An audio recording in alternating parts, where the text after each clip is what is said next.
జలచర మృగభూసుర నర రూపా, జలచర మృగభూసుర నర రూపా.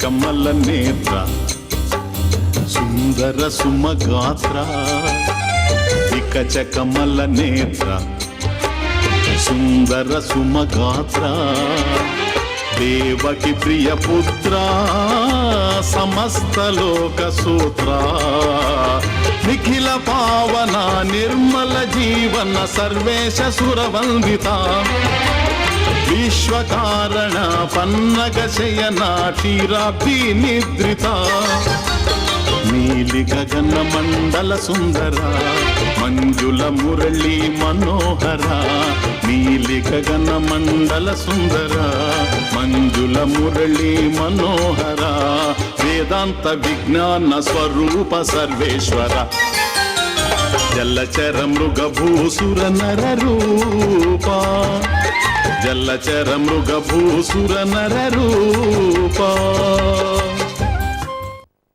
వెలుగు చీకటిని చెదరగొడుతుంది. విశ్వములో వెలుగులు ఎన్నో ఉన్నాయి. దీపంలో కాంతి ఉంది, చంద్రునిలో వెన్నెలుంది, మెరుపులో ప్రకాశం ఉంది, అగ్నిలో కూడా కాంతి ఉంది. దీపం చీకటిని దూరం చేస్తుంది, కానీ దీప కాంతి ఎంతో దూరం సాగదు. అగ్ని కూడా అంతే. చంద్రుని వెన్నెల, మెరుపు కాంతి ఇవన్నీ కూడా అలాగే ఉన్నాయి. ఇవన్నీ వెలుగులే, కానీ వెలవెలపోతూ ఉన్నాయి. ఈ వెలుగులన్నిటిలో సూర్యకాంతి చాలా దివ్యమైనటువంటిది. సూర్యోదయం కాగానే పగలు వస్తుంది. ఈ పగటి కాంతిలో విశ్వమంతా వెలుగులతో ఆరబోసుకుంటుంది. అందుకనే పగలు పరమాత్మ యొక్క విభూతిగా వర్ణించబడింది. ఈ కారణం చేతనే పరమాత్మ ఆహాహా అని స్థవనీయుడయ్యాడు. ఆహాహా.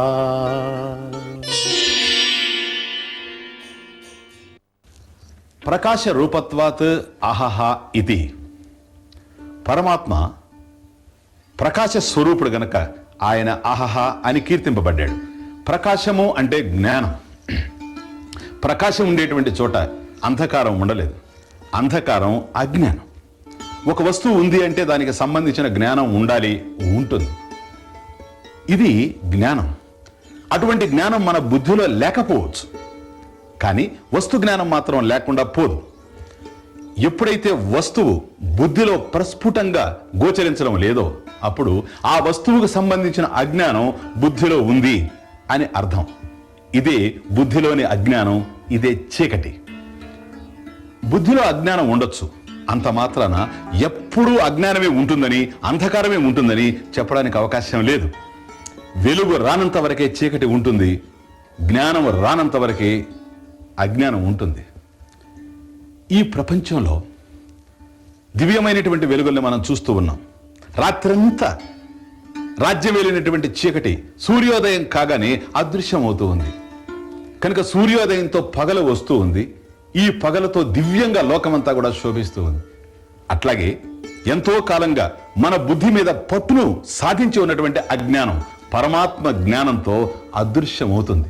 పరమాత్మ ప్రకాశం పగటి వెలుతురులాగా స్వప్రకాశమై భాషిస్తూ ఉంది. ఈ కారణం చేతనే పరమాత్మ ఆహాహా అని స్థవనీయుడవుతూ ఉన్నాడు. ఈ పరమాత్మ యొక్క ప్రకాశమే, స్వరూపమే మనలో ఆత్మ చైతన్యంగా భాషిస్తూ ఉంది. ఈ సత్యాన్ని భగవద్గీత 5వ అధ్యాయం కర్మ సన్యాస యోగంలో పరమాత్మ దివ్యంగా స్పష్టంగా ప్రవచించడం కూడా జరిగింది. జ్ఞానేన తు తదజ్ఞానం యేషాం నాశితమాత్మనః తేషామాదిత్యవద్ జ్ఞానం ప్రకాశయతి తత్పరం.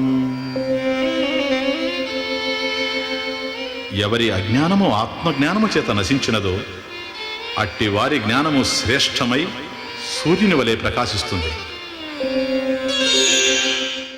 ఈ కారణం చేత ఈ ప్రపంచంలో ఏ వెలుగులైతే ఉన్నాయో ఇవన్నీ కూడా పరమాత్మ యొక్క వెలుగులే, ప్రకాశైక స్వరూపమే.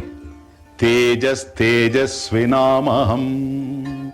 కాబట్టి తేజస్సు కలిగినటువంటి వాళ్ళల్లో నేను తేజోవంతుడనై ఉన్నాను అని భగవద్గీత 7వ అధ్యాయంలోనూ పునః 10వ అధ్యాయంలో కూడాను పరమాత్మ ప్రబోధించడం జరిగింది. సరే, ఆహాహా, పగటి వెలుతురులాగా పరమాత్మ కూడా ప్రకాశైక స్వరూపం అని మనకు అర్థమైంది. కానీ పగలు 12 గంటలు మాత్రమే ఉంటుంది, ఆ తర్వాత చీకటి వస్తుంది. కనుక పగలు అనేటువంటిది కాల పరిమితిలో ఉంది.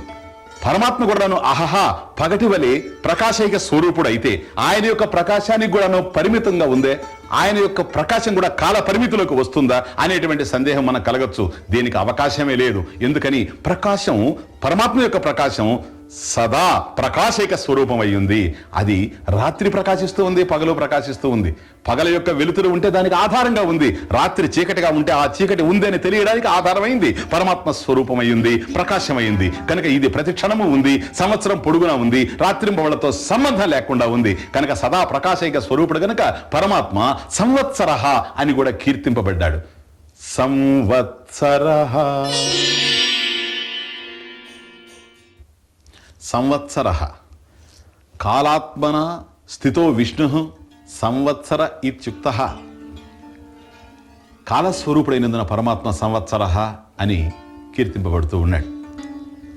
సెకండ్లు, నిమిషాలు, గంటలు, రోజులు, వారాలు, మాసాలు ఇలా దొర్లిపోతూ సంవత్సరాన్ని మనకు తెలియజేస్తూ ఉన్నాయి. ఇదంతా కాలం. వచ్చిపోయింది గతమైతే వచ్చేందుకు ఉన్నది భవిష్యత్తు. ఈ రెండు కూడాను వర్తమానం మీద ఆధారపడి ఉన్నాయి. నిజం చెప్పాలంటే కాలం ఒక ప్రవాహం లాంటిది. ఇందులో భూత భవిష్యత్తు వర్తమానాలు అని విభజించేందుకు అవకాశమే లేదు. ఇవన్నీ కూడా భావనలే. వర్తమానం అనేటువంటిది ప్రత్యేకంగా కాలంలో లేదు, కాలమే ఉంది. ఏదైనా కాలంలోనే ఉంది, ఏదైనా కాలంలోనే వస్తూ ఉంది, కాలంలోనే పోతూ ఉంది. కనుక కాలము అనేటువంటిది ఏదైతే ఉందో అది ప్రపంచంలో తెలుస్తూ ఉంది, ప్రపంచం కాలంలో తెలుస్తూ ఉంది. అయితే ఈ కాలం ప్రపంచం కాలంలో తెలుస్తూ ఉండొచ్చేమో కానీ కాలం మనసులో తెలుస్తూ ఉంది. కాలం మనసులో తెలుస్తూ ఉంది, కానీ మనసు చైతన్యం వల్ల ప్రకాశిస్తూ ఉంది. కనుక ప్రపంచం కాలంలో ఉండొచ్చేమో కానీ కాలం మనసులో ఉండొచ్చు, కానీ కాలము మనసు మాత్రం చైతన్యంలో లేవు. కానీ చైతన్యం ఉంటేనే కాలం ఉంది, చైతన్యం లేకపోతే కాలం ఉండేందుకు అవకాశం లేదు. కనుక చైతన్యం ఎప్పుడు ఉంది, కాలం వచ్చిపోతూ ఉంది. కనుక కాలానికి ఆధారమైనటువంటిది చైతన్యం. చైతన్యం కన్నా వేరుగా కాలం ఉండేందుకు అవకాశం లేదు. కనుక కాలం కూడాను చైతన్యం యొక్క స్వరూపమే, కానీ చైతన్యం మాత్రం కాలం కాదు. కాబట్టి కాలంలో భాసిస్తూ కాలాతీతంగా ఏదైతే ప్రకాశిస్తూ ఉందో అది సంవత్సరః అని తెలుస్తూ ఉంది. ఇదే పరమాత్మ యొక్క స్వరూపం. సంవసతీతి సంవత్సరః. జీవులందరిలో కూడా వసిస్తూ వాళ్ళని ఉద్ధరించేవాడై ఉండడం వల్ల కూడాను పరమాత్మ సంవత్సరః అని కీర్తింపబడుతూ ఉన్నాడు.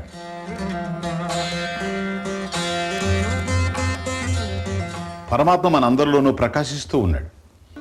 మన బ్రతుకుకు అందాన్ని కల్పిస్తూ ఉన్నాడు, అర్థం చెబుతూ ఉన్నాడు, అందరినీ పరమార్థం వైపు నడిపిస్తూ ఉన్నాడు. ఒక్క క్షణం కూడా మనలో అదృశ్యం కాకుండా ఉన్నాడు.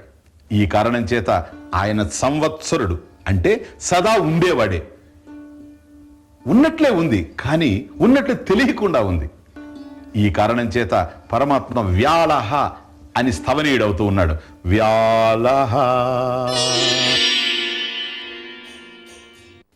వ్యాళః వ్యాళవత్ గ్రహీతుం అశక్యత్వాత్ ఇది వ్యాళః. వ్యాళము అంటే సర్పము, పాము అని అర్థం. కనుక పాములాగా పట్టుకోవడానికి వీలు కానిటువంటి వాడు అని అర్థం. కనుక పాముని ఎట్లాగైతే మనం పట్టలేమో ఆ విధంగా కూడా పరమాత్మను కూడా పట్టుకోలేమో అని అర్థం. అంటే ఇది ఎందుకు ఇలా అనవలసి వచ్చింది? పాము కనిపిస్తూ కనుమరుగవుతూ ఉంటుంది, అట్లాగే భగవంతుడు కూడాను తెలుస్తూ ఉంటాడు, తెలియకుండానే మిగులుతూ ఉంటాడు. ప్రవచనాలు వినేటప్పుడు, మహాత్ములతో సత్సాంగత్యం జరిపేటప్పుడు, సద్గ్రంథ పఠనం చేసేటప్పుడు భగవంతుడు మన కళ్ళ ముందు కదులుతున్నట్లే ఉంటుంది, హృదయంలో మెదులుతున్నట్లే ఉంటుంది. కానీ ఇవన్నీ దూరం కాగానే మళ్ళీ లోక వ్యవహారంలోకి మనం వెళ్ళగానే మనసులో పరమాత్మ అదృశ్యమవుతూ ఉంటాడు. కనుక పావును పట్టడం ఎంతైతే కష్టమో అట్లాగే పరమాత్మను పట్టి హృదయంలో నిలుపుకోవడం కూడాను అంత కష్టం. పరమాత్మ జ్ఞాన స్వరూపుడు, అంటే జ్ఞాన రూపంలో ఉన్నాడు అని అర్థం. కనుక జ్ఞాన సముపార్జన అంత సులభమైనటువంటి విషయం కాదు, అలాగని కష్టం కూడా కాదు. శ్రద్ధ కలిగినటువంటి వారికి ఇది సులభం, శ్రద్ధ లేనిటువంటి వారికి అది దుర్లభం. కనుకనే శ్రద్ధావాన్ లభతే జ్ఞానం, శ్రద్ధ ఎవరికైతే ఉంటుందో వారికే జ్ఞానం లభ్యమవుతుందని గీతలో భగవాన్ వాచ. కనుక వ్యాళహ సర్పరూపుడై తెలుస్తూ ఉన్నాడు పరమాత్మ. కాబట్టి సర్పాన్ని ఏ విధంగా అయితే పట్టుకోలేమో అట్లాగా పరమాత్మను పట్టుకోలేము అని దాని అర్థం. కానీ ఈ ప్రపంచంలో దేనినైనా సరే మనం మనసుతోనే తెలుసుకోవాలి, అట్లాగే పరమాత్మ జ్ఞానాన్ని కూడా మనసుతోనే పట్టుకోవాలి. అయితే పరమాత్మ జ్ఞానం మనసుకు పట్టేది కాదు, చిక్కేది కాదు, దక్కేది కాదు. ఇది ఆలోచించాల్సినటువంటి విషయం. కనుక పరమాత్మ జ్ఞానం మనసుకే దక్కాలి, కానీ మనసు పరిమితమైనటువంటి మనసు పరిపూర్ణమైనటువంటి పరమాత్మ జ్ఞానాన్ని తెలుసుకోలేదు. కనుక భగవంతుడు మనసుకు ఎప్పుడు విషయం కాలేడు, దృశ్యం కాడు. ఎందుకని?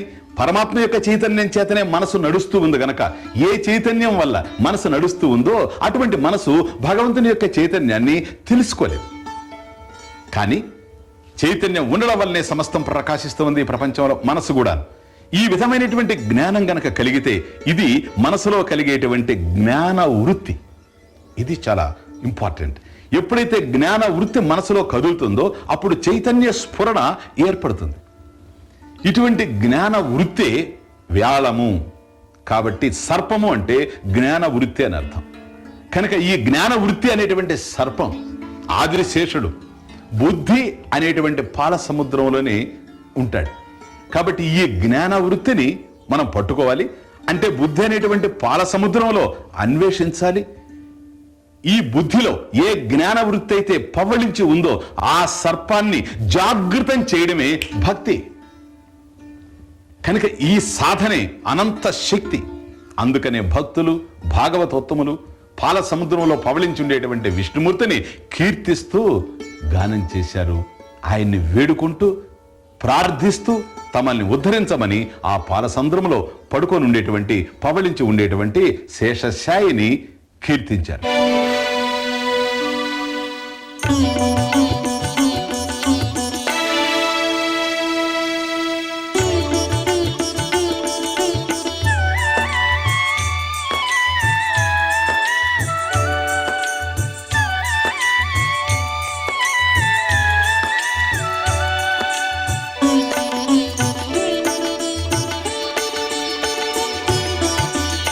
పాలసంద్రమున పవ్వళించావా, జాలి లేక నన్ను జారవిడిచావా. పాలసంద్రమున పవ్వళించావా, జాలి లేక నన్ను జారవిడిచావా. పాలసంద్రమున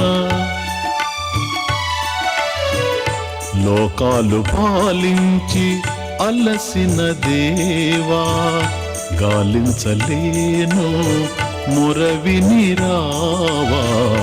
పాలసంద్రమున పవ్వళించావా, జాలి లేక నన్ను జారవిడిచావా. పాలసంద్రమున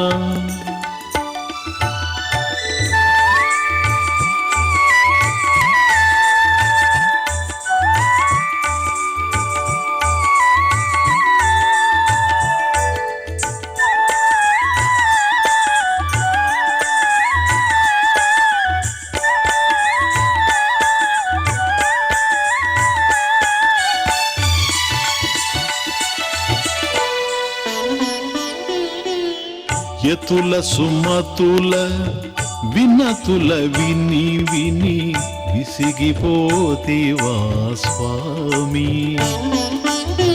యతుల సుమతుల వినతుల విని విని విసిగిపోతివా స్వామి.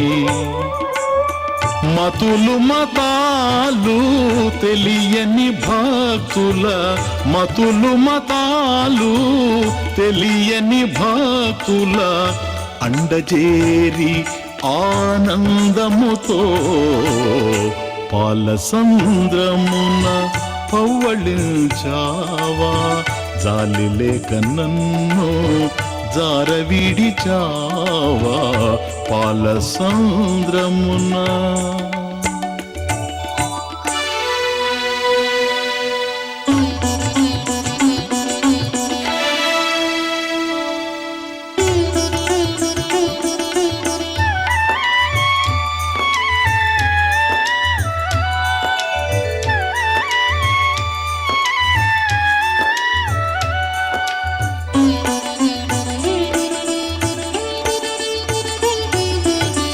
బాహ్య జగము బాధలమయమని, అంతరంగము భయరూపమని. బాహ్య జగము బాధలమయమని, అంతరంగము భయరూపమని. ఆంతరిక భక్తియే అభయప్రదమని, ఆంతరిక భక్తియే అభయప్రదమని.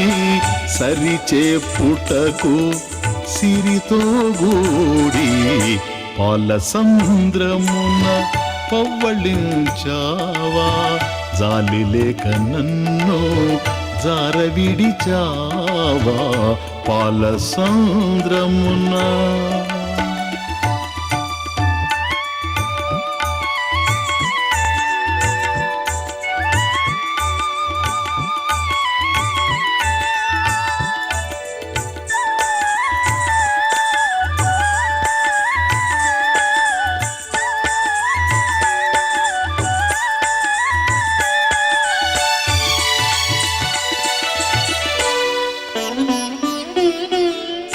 భక్తుల తాపాలు అభక్తుల పాపాలు, సంసారుల పరితాపాలు.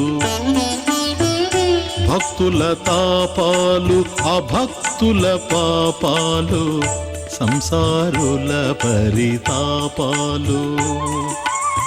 చూడలేక ఘోరం దించలేక భారం, చూడలేక ఘోరం దించలేక భారం. సారమిరిగిన రసరూపమూర్తివై పాలసంద్రమున పవ్వళించావా, జాలి లేక నన్ను జారవిడిచావా పాలసంద్రమున.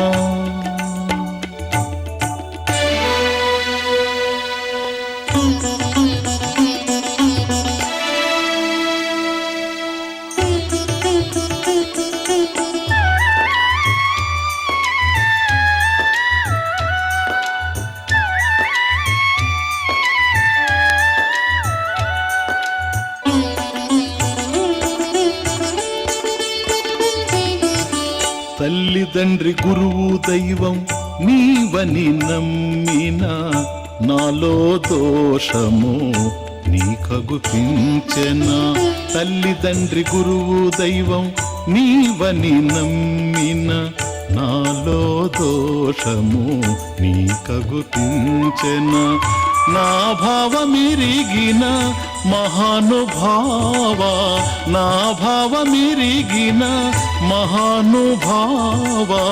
కడలిని వదలి నా కడకు రావా, పాలసంద్రమున పవ్వళించావా, జాలి లేక నన్ను జారవిడిచావా పాలసంద్రమున పవ్వళించావా, జాలి లేక నన్ను జారవిడిచావా పాలసంద్రమున.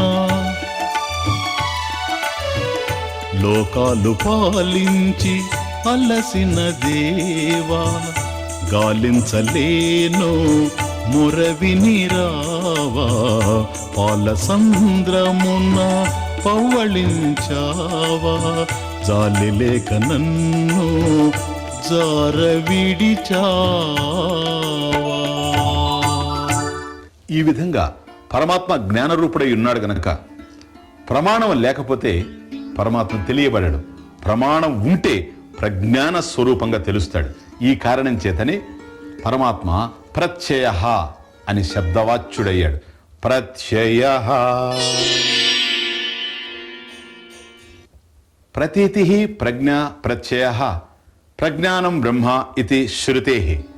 ప్రతీతి అంటే ప్రజ్ఞ, ప్రజ్ఞాన స్వరూపుడైనందున పరమాత్మ ప్రత్యయ అని స్థవనీయుడయ్యాడు. ఐతిరేయ ఉపనిషత్తు కూడాను పరమాత్మను ప్రజ్ఞానం బ్రహ్మగా వర్ణించింది. ఇది మహావాక్యం. జ్ఞానం అనేటువంటిది చేతనం, అది జడమయ్యేందుకు అవకాశం లేదు. కనుక జ్ఞానము పవిత్రమైనటువంటి, ఏ జ్ఞానమైనా పవిత్రమే. ఎందుకని? పరమాత్మ కన్నా వేరుగా ఏ జ్ఞానము ఉండలేదు గనక. ఈ ప్రపంచంలో జ్ఞానం అనేక విధాలుగా మనకు తెలుస్తూ ఉంది. అనేక కోణాల్లో మనం చూస్తూ ఉన్నాం, అనేక రంగాల్లో మనం చూస్తూ ఉన్నాం. ఇవే శాస్త్రాలు. రసాయన శాస్త్రం, జీవశాస్త్రం, వృక్ష శాస్త్రం, ఖగోళ శాస్త్రం, వైద్య శాస్త్రం, ఇవన్నీ కూడా శాస్త్రాలే. ఈ జ్ఞానం కూడాను పరమాత్మకు సంబంధించిన జ్ఞానమే ఇది. కానీ పరమాత్మ జ్ఞానం వీటికన్నా భిన్నంగా ఉంది, అది వేరే విషయం. కనుక ఈ జ్ఞానాలు దేనికి అదిగానే తెలుస్తూ ఉన్నది. ఒకదానికి సంబంధించిన జ్ఞానం కలిగిందంటే రెండవ దానికి సంబంధించిన జ్ఞానం కలగాలి అని మాత్రం లేదు. కానీ ఆత్మ జ్ఞానం, పరమాత్మ జ్ఞానం ఇలాంటిది మాత్రం కాదు. ఎందుకని? వీటన్నిటికి కూడాను పరిమితమైనటువంటి జ్ఞానాలుగా తెలుస్తూ ఉన్నాయి, ఆద్యంతాలు ఉన్నట్లుగా తెలుస్తూ ఉన్నాయి. కనుక ఈ జ్ఞానాల యొక్క ఆది యందు ఏదైతే ఉందో, ఇవన్నీ అంతరించిన తర్వాత ఏదైతే ఉంటుందో, ఇదే ప్రజ్ఞాన ఘన స్వరూపం, ఇదే ప్రకాశైక స్వరూపం, ఇదే పరమాత్మ జ్ఞానం. కనుక పరమాత్మ జ్ఞానం కలిగితే అన్ని జ్ఞానాలు కలుగుతాయి. కానీ ఇక్కడ ఒక్కొక్క రంగంలో ఒక్కొక్క జ్ఞానం కలిగితే పరమాత్మ జ్ఞానం కలిగేందుకు అవకాశం లేదు గనక అది సర్వదర్శనం. అంటే సమస్తాన్ని ఏకకాలంలో దర్శించడం అని అర్థం. ఇది ఒక అద్భుతమైనటువంటి విషయం. ఈ విషయాన్ని తరువాత నామం మనకు సుస్పష్టం చేస్తుంది. ఓం నమో భగవతే వాసుదేవాయ.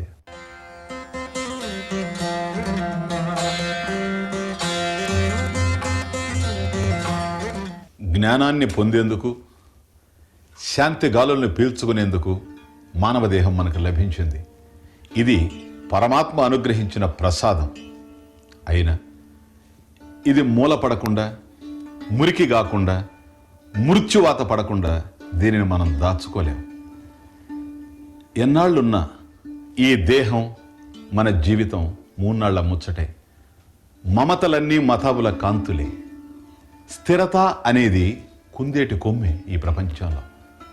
యముని చూపు పడాలే గాని ఆ తర్వాత అన్నీ ఎదురు చెప్పలేని మార్పులే, తిరిగి రాని రూపాలే. ఇలాగే ఉన్న ఈ ప్రపంచంలో అశాశ్వతంగా మనకు గోచరించేవన్నీ కూడా అన్నీ మారిపోతూ ఉన్నాయి. ఏవైతే ఉన్నవో, ఉన్నవన్నీ కూడాను వర్షాకాల మేఘాలే. అన్నీ కారిపోయేవే, జారిపోయేవే, పారిపోయేవే, మారిపోయేవే. కానీ ఇలా మారిపోయే వాటిలో మారని సత్యం ఒకటి ఉంది. అన్నీ పోతున్నా పోని పోలేని సత్యం ఒకటి సదా భాసిస్తూ ఉంది. అదే పరమాత్మ స్వరూపం, అదే సర్వం. దీనిని దర్శించడమే సర్వదర్శనం, సమదర్శనం. ఈ కారణం చేతనే పరమాత్మ సర్వదర్శనుడని కీర్తింపబడ్డాడు. సర్వదర్శన. సర్వదర్శన సర్వాణి దర్శనాత్మకాని అక్షీణి యస్య సహ సర్వదర్శన. సర్వాత్మకత్వాత్ విశ్వత చక్షు విశ్వాక్షం ఇది శృతే. అంతటా కూడాను పరమాత్మ యొక్క నేత్రములే ఉన్నందుచేత, అంటే దర్శించేటువంటి నేత్రాలన్నీ కూడాను పరమాత్మవే గనక ఆయన సర్వదర్శనుడు. అంతేకాదు, ఆయన నేత్రములు లేని చోటంటూ లేదు గనక ఆయన సర్వదర్శనుడు. ఈ కారణం చేతనే విశ్వత చక్షు విశ్వాక్షం అనే ఉపనిషత్తులు కూడాను పరమాత్మని కీర్తించాయి. ఇక్కడ సర్వం అంటే మనకు కనిపించేదే కాదు, కనిపించనిది కూడా, మనకు తెలిసిందే కాదు, తెలియనిది కూడా. విదితం అవిదితం ఈ రెండూ కలిస్తే సర్వం. అయితే ఏదైతే విదితం అవిదితంగా ఉన్నదో వాటిలో సామాన్యంగా ఒకటి గోచరిస్తూ ఉంది, అది నిర్విశేషమై భాషిస్తూ ఉంది. ఇప్పుడు మట్టి పాత్రలు ఉన్నాయనుకోండి, ఈ మట్టి పాత్రలంతా కూడా మట్టి ఉంది. మట్టి పాత్రలు అనేక రూపాలు తెలుస్తూ ఉంటాయి, అందువల్ల నామాలు కూడా అనేకంగా ఉంటాయి. కానీ వాటిలో సామాన్యంగా ఉండేటువంటిది మట్టి. కాబట్టి మట్టి పాత్రల యొక్క రూపాలు, నామాలు ఇవన్నీ కూడా విశేషాలు. ఈ విశేషాలకు ఆధారంగా ఏదైతే ఉందో అది నిర్విశేషం.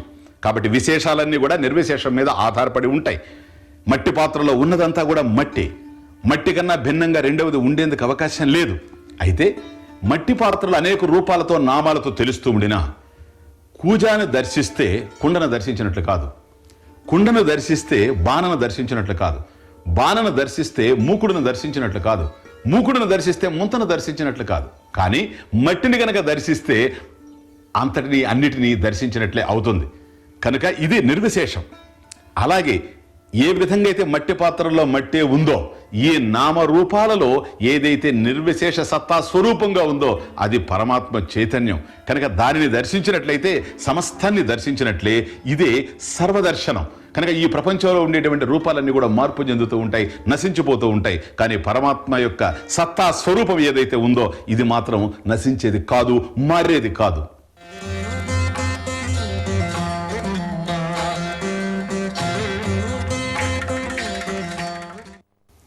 ఎన్నో ఎన్నో రూపాలు, అన్నీ ఆరే దీపాలు, మారని రూపం ఆరని దీపం, భువిలో దివిలో నీవే సకలం. ఎన్నో ఎన్నో రూపాలు. ముంతామోకుడు బాణలు కుండలు, ముంతామోకుడు బాణలు కుండలు, నామరూపాల పోకడలే. మట్టి పాత్రలకు మన్నే అండ, జగమంతటికి నీవే నిండా. మట్టి పాత్రలకు మన్నే అండ, జగమంతటికి నీవే నిండా. ఎన్నో ఎన్నో రూపాలు, అన్నీ ఆరే దీపాలు, మారని రూపం ఆరని దీపం, భువిలో దివిలో నీవే సకలం. ఎన్నో ఎన్నో రూపాలు.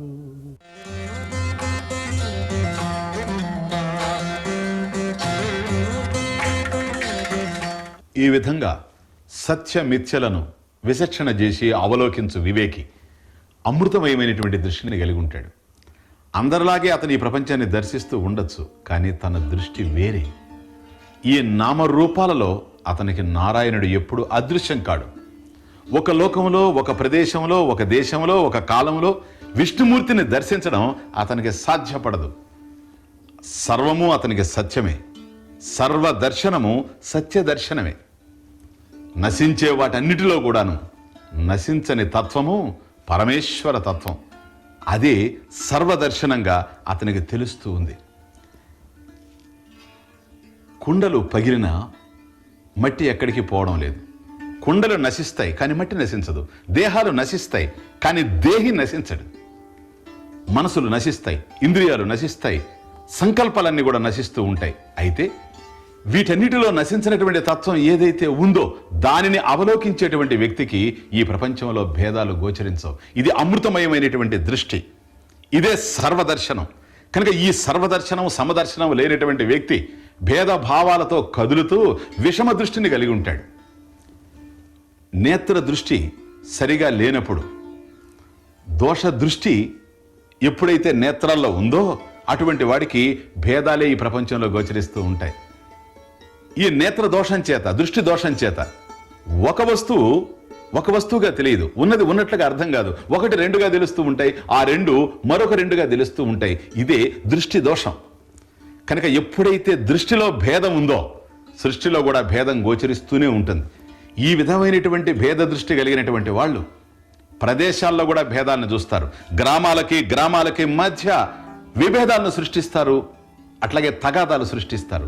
మనుషులకి మధ్య స్నేహాల్ని కాలరా చేస్తారు, ప్రేమల్ని భగ్నం చేస్తూ ఉంటారు. జాతి భేదాలను సృష్టిస్తారు, కుల భేదాలను తయారు చేస్తారు, ధనిక దరిద్రులు అనేటువంటి వ్యత్యాసాన్ని ప్రచారం చేస్తారు. స్త్రీ పురుషుల మధ్య సమత్వం లేదని వాదిస్తూ ఉంటారు.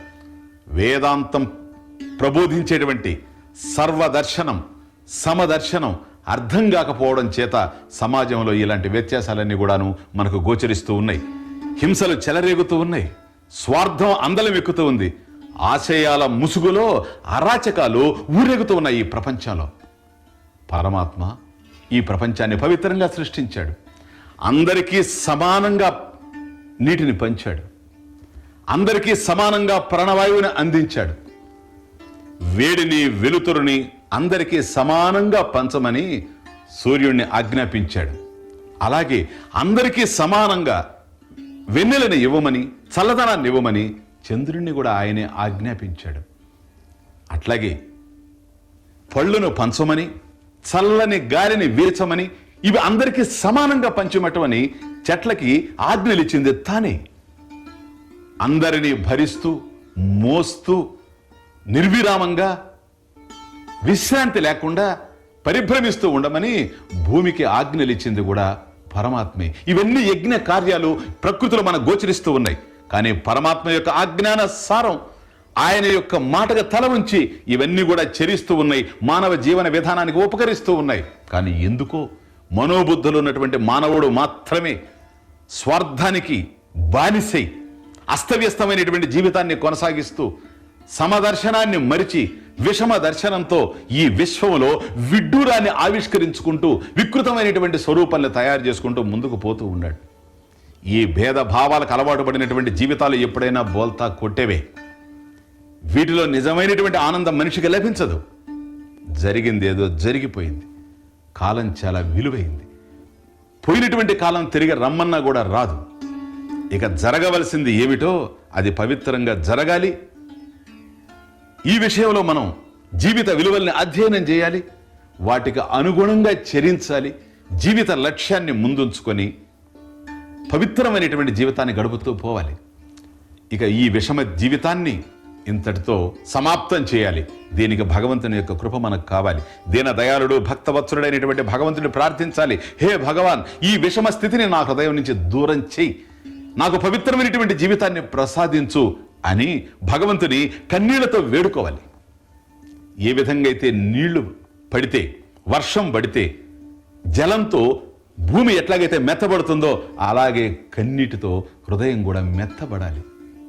సంత్ సూరదాసు మహాశయుడు తన ప్రాణనాథుడైనటువంటి శ్యామసుందరుణ్ణి ఈ విధంగానే కీర్తించాడు. తెలియక తనలో అజ్ఞానంతో ఏ విధమైనటువంటి భేదాలు ఇంతవరకు గోచరిస్తూ ఉండినా, భేద భావాలతో తాను చరిస్తూ ఉండినా వాటికి సమాప్తం కావాలని, అవన్నీ కూడా నశించిపోవాలని సర్వదర్శనుడు సమదర్శనుడైనటువంటి పరమాత్మ వాటిని తన హృదయంలో దూరం చేసి పవిత్రమైనటువంటి జీవితాన్ని ఆవిష్కరించమని సూరదాసు శ్రీకృష్ణ పరమాత్మని అందంగా ఒక కీర్తనలో గానం చేశాడు.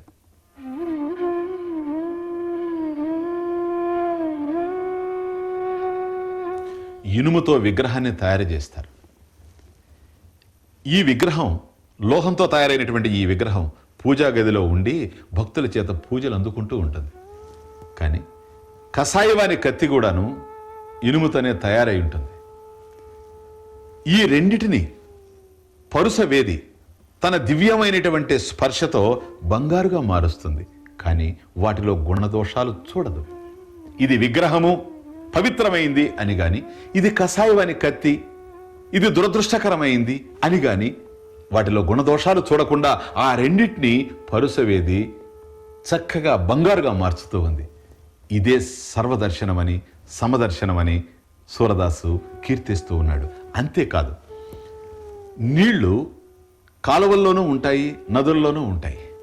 కానీ కొండల మీద నుంచి జారినా, మైదానాల్లో నడిచినా, నదులలో పరుగులిడినా అది నీరేనట. ఇది ఏటి నీరు, అది కాలువ నీరు అని మనం అనొచ్చేమో కానీ వాస్తవానికి అదంతా కూడా నీరేనట. ఇలా నీరు ప్రవహిస్తూ, ఈ ఏటి నీరు, ఈ కాలువ నీరు ఇవన్నీ కూడా ప్రవహిస్తూ ఒక దశలో ఇవన్నీ వెళ్ళి కడలిలో కలిసిపోతాయట. ఆ విధంగా కడలిలో కలిసిపోయినటువంటి సమయంలో ఏటి నీరు లేదు, కాలువ నీరు లేదు, ఉన్నదంతా కూడాను సాగర జలమే. అయితే ఇవన్నీ సాగరంలో కలిసిపోయిన తర్వాత అంతవరకు ఇప్పటి వరకు ఏ రూపాలైతే గోచరిస్తూ వచ్చాయో, ఏ నామాలైతే తెలుస్తూ ఉన్నాయో ఆ నామరూపాలు అదృశ్యమయ్యాయట. నామాలన్నీ కారిపోయినాయి, రూపాలన్నీ పారిపోయినాయి. ఇప్పుడున్నటువంటిది అభేదంగా పూర్ణ రూపంతో సాగరం ఒక్కటి గోచరిస్తూ ఉంది. అంతా పూర్ణ రూపమైనటువంటి సాగర జలం. నామరూపాలు అదృశ్యమైపోయినాయి.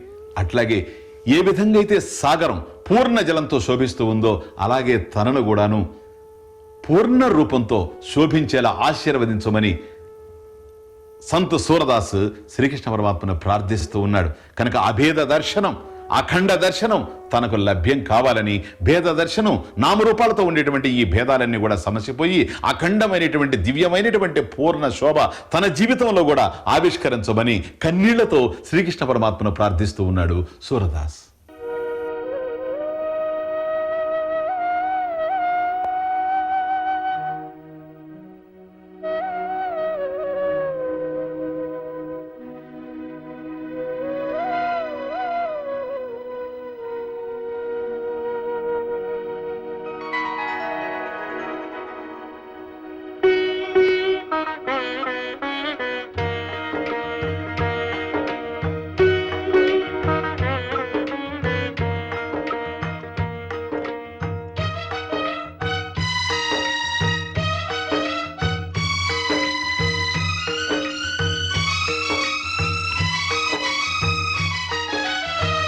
मेरे अवगुण चित न धरो, मेरे अवगुण चित न धरो, मेरे अवगुण चित न धरो प्रभु, मेरे अवगुण चित न धरो. समदर्शी प्रभु नाम तिहारो, समदर्शी प्रभु नाम तिहारो, अपने पन ही करो, मेरे अवगुण चित न धरो, मेरे अवगुण चित न धरो.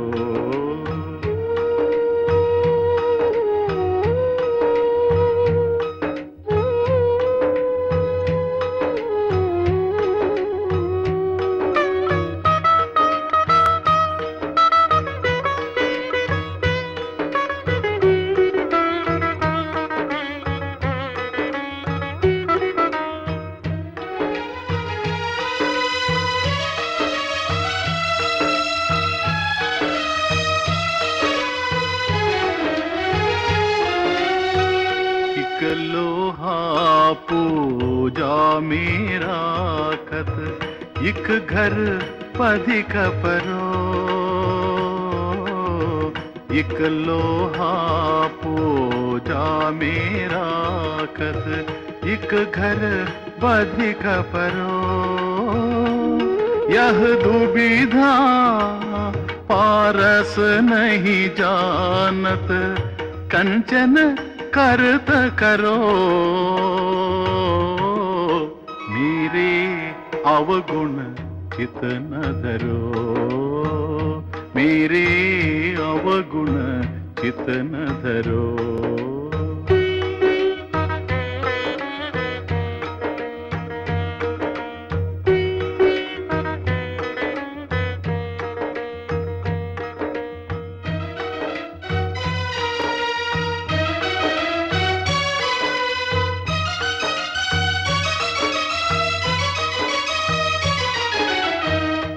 एक नदिया येर नार कहावत, मैलो नीर भरो,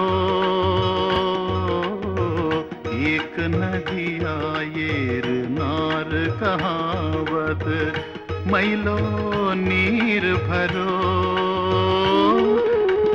जब मिल गई दो एक बरन भये, सुरसरी नाम परो, मेरे अवगुण चित न धरो, मेरे अवगुण चित न धरो.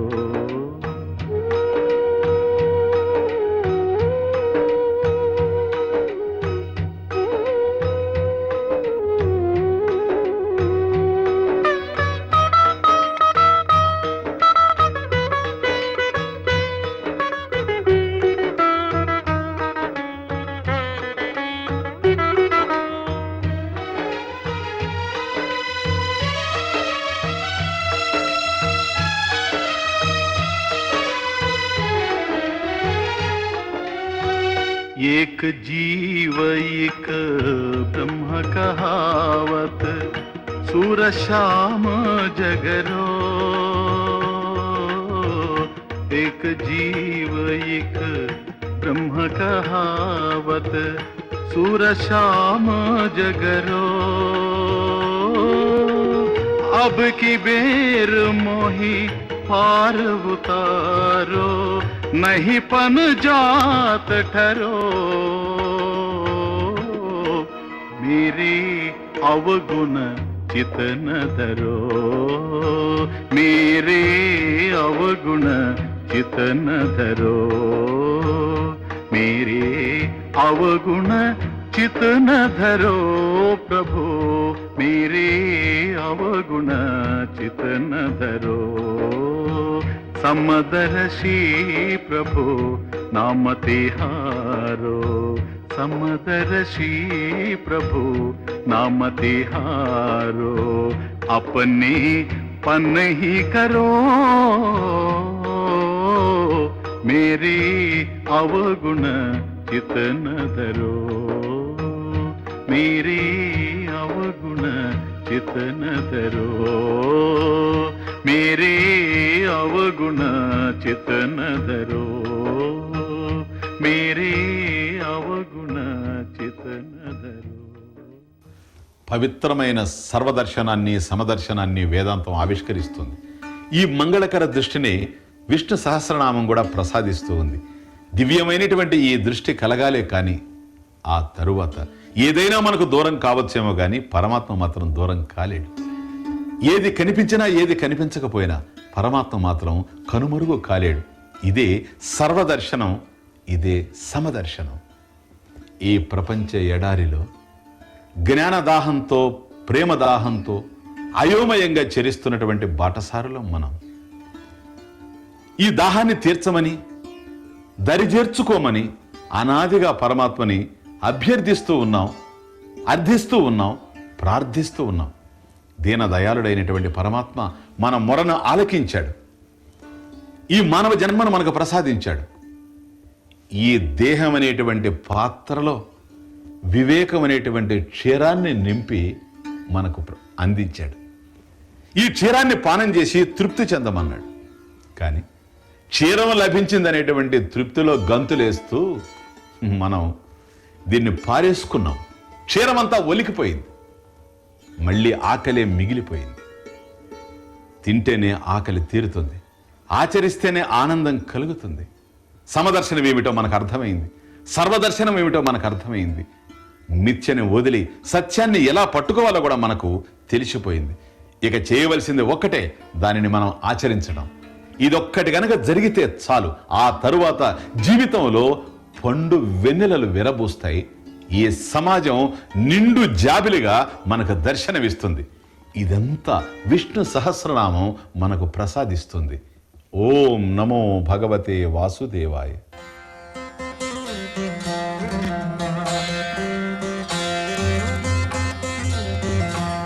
మనస్సు కలవాడు మనిషి. ఆలోచించేది మనస్సు. ఆలోచించకుండా మనిషి ఉండలేడు. భక్తులు ఆలోచిస్తారు, భక్తులు కానివారు ఆలోచిస్తారు. భక్తులు కానివారు ఏదైనా ఆలోచించగలరు భగవంతుడిని తప్ప. భక్తులైన వారు దేనిని ఆలోచించలేరు భగవంతుడిని తప్ప. ఇదే భక్తులకు అభక్తులకు ఉండేటువంటి తేడా. భక్తులైనటువంటి వారికి వాళ్ళ జీవితానికి సంబంధించిన ఆలోచనలు ఉండవు. ఎప్పుడు భగవంతుడి గురించి ఆలోచిస్తూ ఉంటారు. భగవంతుడికి సంబంధించినటువంటి జ్ఞానాన్ని పొందడమే వాళ్ళ జీవితంలో ప్రధాన లక్ష్యంగా ఉంటుంది. ఇదే పురుషార్థ నిశ్చయం. జ్ఞానాన్ని పొందాలి అని అనుకుంటే సరిపోదు. ఆ జ్ఞానానికి సంబంధించినటువంటి పరమాత్మ జ్ఞానానికి సంబంధించినటువంటి అవగాహన క్షుణ్ణంగా ఏర్పడాలి. అవగాహనలోనే భక్తి చిగురిస్తుంది. అవగాహన లోపించినప్పుడు చమురులేని దీపంలాగా భక్తి కూడా ఆరిపోతుంది. కొద్దో గొప్పో అందరూ భక్తిని చేస్తూనే ఉంటారు ఈ ప్రపంచంలో. అయితే అలా చేసేటప్పుడు వారు ఎందుకు భక్తి చేస్తున్నారో, దేని కొరకు చేస్తున్నారో, దేనిని పొందాలని చేస్తున్నారో, వాళ్ళు పొందాలనుకునేటువంటి భక్తి యొక్క స్వరూప స్వభావాలు ఏమిటో ఇవన్నీ కూడాను సుస్పష్టంగా తెలిసి ఉండాలి. ఇలా తెలియకుండా మౌఢ్యంగా భక్తి చేసుకుంటూ పోతే ఆ తరువాత అటువంటి భక్తికి ఉదయాస్తమయాలు తప్పవు. ఈ విధమైనటువంటి అస్తవ్యస్త ధోరణిని దూరం చేసుకొని బ్రతుకులో బాటలో స్పష్టతను కలిగి ఉన్నటువంటి వారే ఆధ్యాత్మిక మార్గంలో ప్రగతిని సాధించగలరు.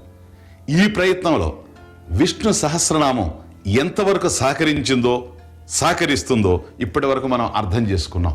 పరమాత్మ జ్ఞానాన్ని ప్రసాదించడంలో విష్ణు సహస్రనామం ప్రమాణమై శోభిస్తూ ఉంది. ఒక్కొక్క నామం పరమాత్మ యొక్క వైభవాన్ని ఒక్కొక్క రీతిలో వర్ణిస్తూ ఉంది, వివరిస్తూ ఉంది.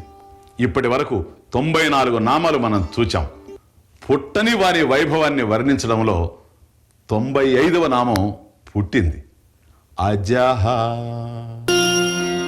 అజ సర్వేశ్వర సిద్ధ సిద్ధి సర్వాదిరచ్యుత వృషాకపిరమేయాత్మా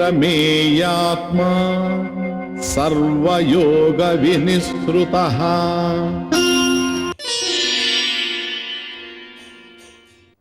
అజహ న జాయత ఇత్యజహ. జన్మ లేనివాడు గనక పరమాత్మ అజనామధేయుడయ్యాడు. న జాతో న జనిష్యతే ఇది శృతే. పరమాత్మ పుట్టినవాడు కాడు, పుట్టబోయేవాడు కాడు అని వేదం నిర్ధారణ చేసింది.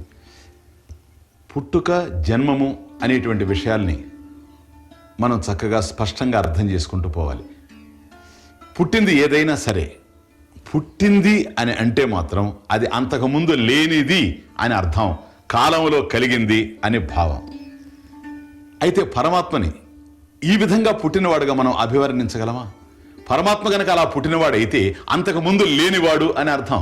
అలా లేనిటువంటి వాడు సర్వజ్ఞుడు ఎలా కాగలడు?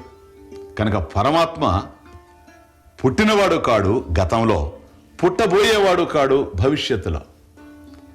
ఎందుకనంటే ఇవన్నీ కూడా కాలానికి సంబంధించినవి. ఏదైనా పుట్టింది అంటే కాలంలోనే పుడుతుంది. కాలంలో ఏదైతే పుడుతుందో అది కాలంలో గతించిపోతుంది. కానీ పరమాత్మ కాలంలో పుట్టేవాడు కాడు, కానీ కాలంలో నశించేవాడు కూడా కాడు.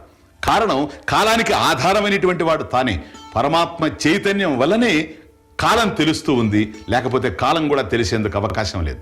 ఈ కారణం చేత సమస్తానికి ఆయనే ప్రభువై ఉన్నాడు, నియామకుడై ఉన్నాడు. కనుక ఆయన ప్రభు, ప్రభువులకు ప్రభు, సర్వేశ్వర. సర్వేషాం ఈశ్వరాణం ఈశ్వర సర్వేశ్వర. ఏష సర్వేశ్వర ఇది శృతే. ప్రభువులకు కూడా తాను ప్రభువై ఉండడం వల్ల, దేవతలకు కూడా తాను దేవుడై ఉండడం వల్ల పరమేశ్వరుడు సర్వేశ్వర అని కీర్తింపబడ్డాడు. ఏష సర్వేశ్వర ఇది శృతే. ఇతడు సర్వేశ్వరుడు అని మాండుక్యోపనిషత్తు కూడా నిర్ధారణ చేసింది. అటువంటి సర్వేశ్వరుని యొక్క నామాన్ని ఆశ్రయించిన వారు కూడాను నిత్య తృప్తులై, నిరాశ్రయులై ఈ ప్రపంచంలో తరించిపోతూ ఉన్నారు. నామ వైభవంలో ఉండేది నామి అంటే నారాయణుడే. నారాయణుని యొక్క కృపతో సర్వ బంధాలు పటాపంచలైపోతాయి. భవరోగం నశిస్తుంది, బ్రతుకు భవ్యంగా దివ్యంగా పండుతుంది. ఈ సత్యాన్ని ఒక అందమైనటువంటి కీర్తనలో అన్నమాచార్యులు గానం చేస్తారు.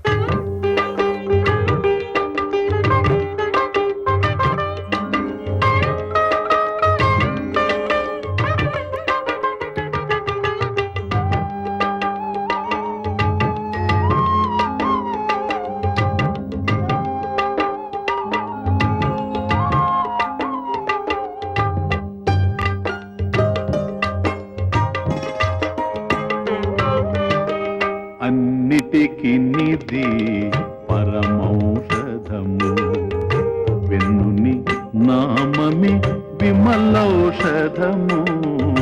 అన్నిటికి నిధి పరమౌషధము, వెన్నుని నామమే విమలౌషధము. అన్నిటికి నిధి పరమౌషధము.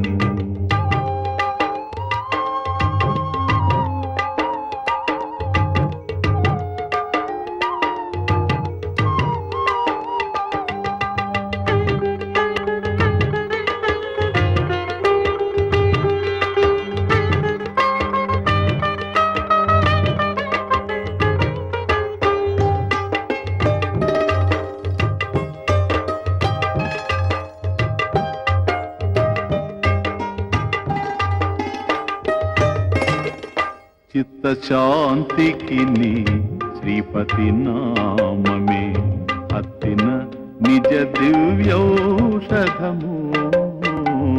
చిత్తశాంతికి నీ శ్రీపతి నామమే అత్తిన నిజ దివ్యౌషధము. మొత్తపు బంధ విమోచనంబునకు చిత్తజ గురుడే సిద్ధౌషధము. అన్నిటికీ నీది పరమౌషధము. వెన్నుని నామమి విమలౌషధము. అన్నిటికీ నీది పరమౌషధము.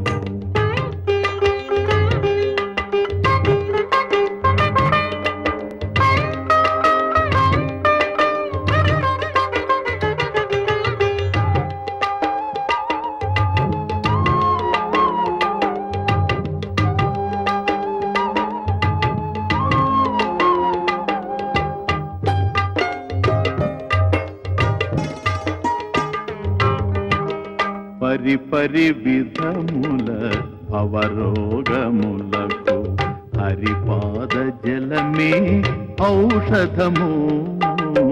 పరిపరి విధముల అవరోగములకు హరిపాద జలమే ఔషధము.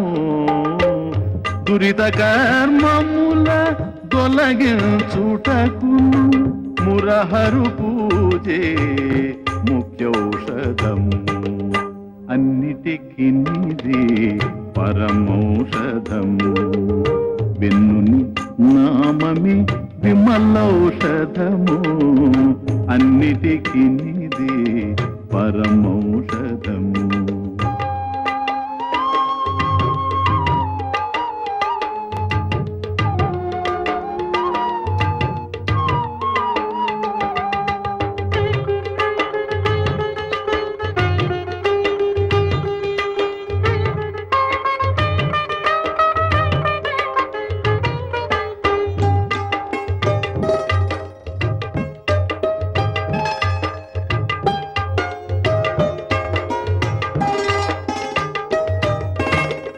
ఇలనిహ పరముల ఇందిరా విభుని అలరి భజింపుటే ఔషధము.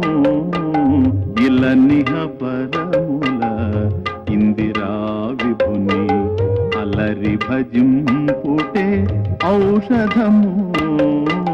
కలిగిన శ్రీ వెంకటపతి శరణం నిలిచిన మాకిది నిత్యౌషధము. అన్నిటికీ నీది పరమౌషధము. వెన్నుని నామమి విమలౌషధము. అన్నిటికీ నీది పరమౌషధము. వెన్నుని నామమి విమలౌషధము. అన్నిటికీ నీది పరమౌషధము.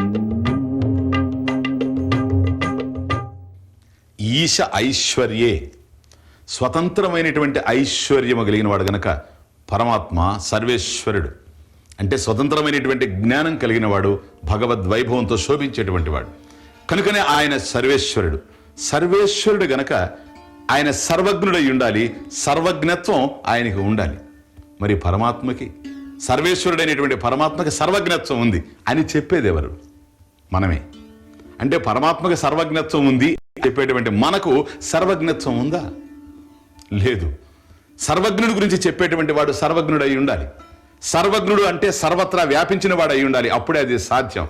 అటువంటి సర్వజ్ఞత్వం మనకు లేదు. సర్వజ్ఞత్వం లేనిటువంటి మనం పరమాత్మ సర్వజ్ఞుడు అని ఎలా చెప్పగలం? ఎలా సాధ్యం ఇది? ఏమో. పరమాత్మ సర్వజ్ఞుడు, ఆయనకి సర్వజ్ఞత్వం ఉంది అని చెప్పడానికి శ్రమించాలేమో కానీ పరమాత్మ అల్పజ్ఞుడు కాడు అని మాత్రం సులభంగా చెప్పగలం, ఖచ్చితంగా చెప్పగలం. అల్పజ్ఞ అల్పం సృజతి, సర్వజ్ఞ సర్వం సృజతి. అల్పజ్ఞుడు, అల్పజ్ఞానం కలిగిన వాడు ఈ ప్రపంచంలో ఏది తయారు చేసినా అది అల్పంగానే స్వల్పంగానే ఉంటుంది. కానీ పరమాత్మ సర్వజ్ఞుడు. సర్వజ్ఞ సర్వం సృజతి. సర్వజ్ఞుడైనటువంటి వాడు సమస్తాన్ని సర్వాన్ని సృజించగలడు. కనుక పరమాత్మ యొక్క జ్ఞానం సర్వజ్ఞానం, సమస్తానికి సంబంధించినటువంటి జ్ఞానం. ఎప్పుడైతే ఈ సర్వాన్ని తాను సృష్టించాడో దానికి సంబంధించినటువంటి జ్ఞానం సంపూర్ణంగా తనకు ఉండాలి అని యుక్తితో మనం నిర్ణయించగలం. ఈ విషయాన్ని శాస్త్రం కూడా ధ్రువపరుస్తూ పోతూ ఉంది. కనుక సర్వజ్ఞుడైనటువంటి పరమాత్మకి సర్వజ్ఞత్వం ఉంది, సర్వశక్తిమత్వం ఉంది. కనుక ఆయన పొందవలసిందంటూ ఈ ప్రపంచంలో ఏమీ లేదు. ఎందుకని సమస్తము సిద్ధించే ఉన్నాయి గనక పరమాత్మ సిద్ధస్వరూపుడుగా తెలుస్తూ ఉన్నాడు. సిద్ధ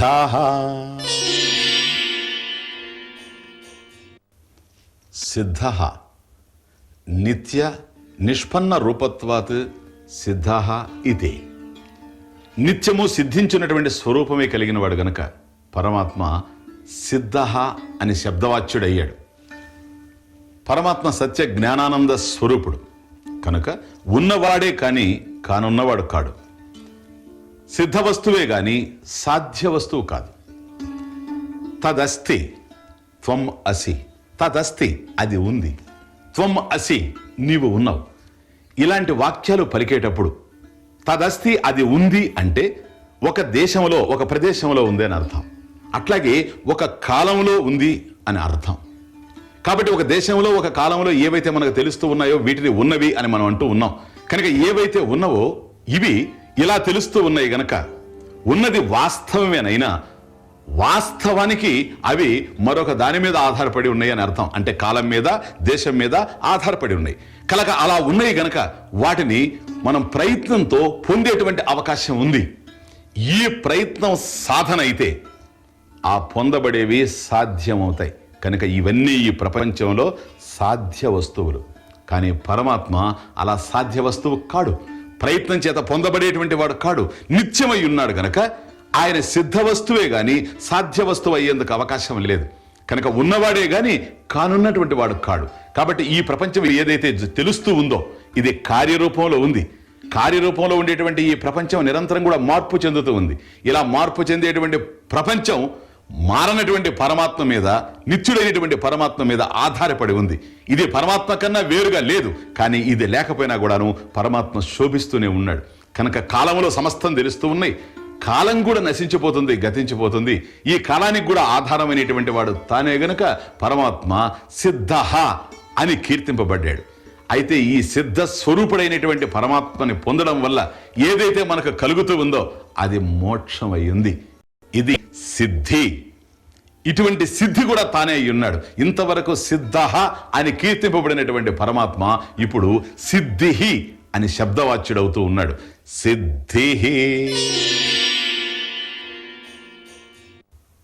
సిద్ధి స్వవస్తుషు సంవిద్రూపత్వాత్ నిరతిశ రూపత్వాత్ ఫలరూపత్వాద్వా సిద్ధి ఇది.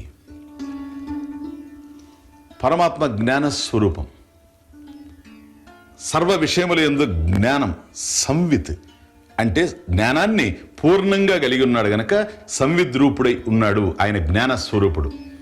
నిరతిశ రూపత్వాత్ నిరతిశయ స్వరూపమై ఉన్నాడు అంటే సర్వోత్కృష్టమైనటువంటి వాడు అనే అర్థం. ఫలరూపత్వాత్ కాబట్టి ఫలరూపం కూడా తానే అయి ఉన్నాడు గనక పరమాత్మ సిద్ధి అని స్థవనీయుడవుతూ ఉన్నాడు. ఇంతవరకు మనం సిద్ధ అనేటువంటి నామంలో పరమాత్మ సిద్ధ వస్తువు, సాధ్య వస్తువు కాదు, సిద్ధ వస్తువు అని గ్రహించాం. కనుక సర్వత్రా సిద్ధ వస్తువు ఏదైతే ఉందో అదొక్కటే ప్రసిద్ధంగా ఉంది అని దర్శించడమే సిద్ధి. అంటే ఇది సంవిద్రూపము, జ్ఞాన స్వరూపము అని అర్థం. ఈ ప్రపంచంలో చాలా విషయాలకు సంబంధించినటువంటి జ్ఞానం మనకు లేదు. కొన్ని విషయాలకు సంబంధించిన జ్ఞానం మనకు ఉండొచ్చు, కానీ అది కూడా పూర్ణంగా లేదు, పాక్షికంగానే ఉంది. కనుక ఇది నాకు తెలిసింది అనేటువంటి విషయం ఒకవైపు తెలుస్తూ ఉండినా తెలియనిది ఎంతో ఉంది అనేది ఇక్కడ తెలుస్తూ ఉంది. వస్తు ప్రపంచానికి సంబంధించిన జ్ఞానం అంతా కూడా ఇలాగే ఉంటుంది, ఇలాగే పరిమితంగా ఉంటుంది. కానీ పరమాత్మ జ్ఞానం మాత్రం అలా ఉండేందుకు అవకాశం లేదు. పరమాత్మ జ్ఞానం కలిగితే అది పూర్ణ రూపంలో ఉంటుంది, లేదా కలగకపోతే శూన్యంగా ఉంటుంది, అంతేగాని పాక్షికంగా ఉండేందుకు అవకాశం లేదు, ఖండంగా ఉండేందుకు అవకాశం లేదు. పరమాత్మ అఖండైక స్వరూపుడు గనక అఖండైక స్వరూపుడైనటువంటి పరమాత్మ యొక్క జ్ఞానం ఖండంగా తెలిసేందుకు అవకాశం లేదు. కనుక ఈ ప్రపంచంలో పరమాత్మ జ్ఞానం ఒక్కటే బోధ రూపంలో దివ్యంగా శోభిస్తూ ఉంది. ఇది జ్ఞాన స్వరూపము, సంవిద్రూపం. కనుక సంవిద్రూపత్వాత్ ఇది అంటే ఇది జ్ఞాన స్వరూపం. ఇది సిద్ధి ఫలరూపత్వాత్, ఇదే మోక్షమయ్యింది అంటే ఫలరూపం అయ్యిందని అర్థం. కనుక మోక్షము ఫలరూపం. మనకు కావలసింది జీవితంలో పరమ పురుషార్థం మోక్షం, దానిని పొందడమే మన ప్రయత్నం అయ్యింది. ఇది ఫలరూపం అయ్యింది. ఈ ఫలరూపం కూడా తానే అయ్యున్నాడు. కనుక మోక్షము అనేటువంటిది జ్ఞాన రూపంలో ఉంది అని అర్థం. కనుక ఒక విధంగా చెప్పాలంటే జ్ఞానమే మోక్షం. ఎందుకని? అజ్ఞానమే బంధం. గనక ఏదైతే మనకు దుఃఖాన్ని కల్పిస్తూ ఉందో ఇది బంధం. దుఃఖాన్ని మనం క్షణం కూడా భరించలేం. దుఃఖం నుండి విడిపడాలి అని ప్రయత్నం చేస్తూ ఉంటాం. ఇటువంటి బంధం నుండి విడిపడాలి అంటే మనం జ్ఞాన రూపులై ఉండాలి. ఈ జ్ఞానం ఏదై ఉండాలి? పరమాత్మకు సంబంధించినటువంటి జ్ఞానం అయి ఉండాలి. అటువంటి జ్ఞానం చేత మనం పరమాత్మ యొక్క స్వరూపాన్ని పొందగలుగుతూ ఉన్నాం. ఇదే ఫలరూపం అయ్యింది, ఇదే మోక్షం అయ్యింది. కనుక మోక్షము అనేటువంటిది జ్ఞాన రూపంలో ఉంది. ఎప్పుడైతే మోక్షం జ్ఞాన రూపంలో ఉందో ఇది ఫలరూపం కూడా అయ్యింది. కనుక పరమాత్మ ఫలరూపత్వాత్వ నిరతిశయ రూపత్వాత్, కాబట్టి సర్వోత్కృష్టమైనటువంటి వాడే తెలుస్తూ ఉన్నాడు. కనుక ఇటువంటి పరమాత్మ జ్ఞానం కనుక మనకు కలిగితే ఆ తరువాత పరిమితాలు ఉండవు, ద్వైతము నిలవదు, అజ్ఞానం మిగలదు. అంతా పరమాత్మ స్వరూపంగా పరమేశ్వర స్వరూపంగా మనకు గోచరం అవుతూ ఉంటుంది. ఇది అఖండానుభూతి, ఇది అద్వైతానుభూతి, రెండు లేనటువంటి దివ్యమైనటువంటి అనుభూతి ఇది. అయితే ఈ ప్రపంచంలో అనేకం తెలుస్తూ ఉండేటప్పుడు ఈ విధమైనటువంటి అఖండానుభూతికి అవకాశం ఉందా అనేటువంటి సందేహం మనకు రావచ్చు. ఎందుకని అంటే ఇది పక్షి, ఇది పండు, ఇది కుండ, ఇది కొండ అని ఈ విధంగా రకరకాలుగా మాట్లాడుతూ ఉన్నాం గనక సర్వం కల్విదం బ్రహ్మ, అంతా భగవంతుడే అయినప్పుడు ఇవన్నీ కూడా ఎక్కడి నుంచి వచ్చాయి? అనేకం కనిపిస్తూ ఉన్నాయి. అనేకం కనిపించేటప్పుడు అఖండానుభూతి ఎలా ఉంటుంది, అద్వైతానుభూతి ఎలా ఉంటుంది అనేటువంటి ప్రశ్న తలెత్తుతుంది.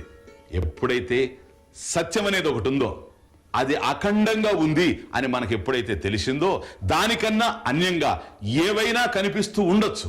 అవన్నీ ఉన్నవే గాని సత్యంగా ఉన్నవి మాత్రం కావు. ఎందుకని? అవి ఉండడానికి ఈ సత్య స్వరూపం మీద అవి ఆధారపడి ఉన్నవి గనక అవన్నీ కూడా మిథ్య. దీనిని శాస్త్ర పరిభాషలో బాధితానువృత్తి అంటారు. ఏవైతే ఉన్నవో అవి ఒక దశలో నిషేధింపబడతాయి, లేకుండా పోతాయి. కనుక ప్రపంచంలో ఈ రూపాలు ఏవైతే మనకు గోచరిస్తూ ఉన్నాయో, నామాలుగా ఏవైతే తెలుస్తూ ఉన్నాయో, ఈ సమస్తమైనటువంటి జగత్తు మార్పు చెందుతూ ఉంది గనక ఇవన్నీ కూడా బాధితాలు. కానీ వీటికి ఆధారమైనటువంటి పరమాత్మ జ్ఞానం అబాధితం. ఇది ఎట్టే పరిస్థితుల్లో కూడాను నిషేధింపబడేందుకు అవకాశమే లేదు. స్వర్ణాభరణాలు అనేకం కనిపిస్తూ ఉంటాయి. కాబట్టి బంగారుతో తయారైనటువంటి ఆభరణాలు అనేక రూపాల్లో ఉంటాయి గనక అనేక నామాలతో కూడా అవి మనకు తెలుస్తూ ఉంటాయి. అయితే ఈ నామరూపాలు మిథ్య, ఇవి నిరంతరం కూడా మార్పు చెందుతూ ఉన్నాయి. సత్యమైనది ఏది అని గనక ఆలోచిస్తే స్వర్ణమే సత్యం. ఆభరణాలు కనిపించినప్పుడు కూడాను ఈ ఆభరణాలు బంగారు కన్నా కూడా భిన్నంగా లేవు, అన్యంగా లేవు. ఇవి ఉన్నవే గాని సత్యంగా ఉన్నది స్వర్ణమే. కనుక ఆభరణాలు మారుతూ ఉండినా స్వర్ణములో ఏ విధమైనటువంటి మార్పు లేదు.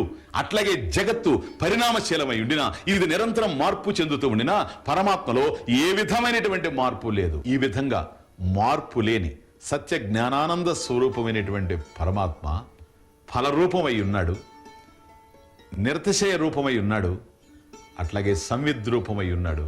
కనుకనే ఆయన సాధ్య వస్తువు కాదు, సిద్ధ వస్తువు, సిద్ధ స్వరూపం. ఓం నమో భగవతే వాసుదేవాయ. ఓం స్వస్తి ప్రజాభ్యః పరిపాలయంతాం న్యాయేన మార్గేణ మహీశాః గోబ్రాహ్మణేభ్యః శుభమస్తు నిత్యం. లోకాః సమస్తాః సుఖినో భవంతు. కాలే వర్షతు పర్జన్యః పృథివీ సస్యశాలినీ. देशोऽयं क्षोभरहितः ब्राह्मणाः सन्तु निर्भयाः। ॐ पूर्णमदः पूर्णमिदं पूर्णात् पूर्णमुदच्यते पूर्णस्य पूर्णमादाय पूर्णमेवावशिष्यते। ॐ शान्ति शान्ति।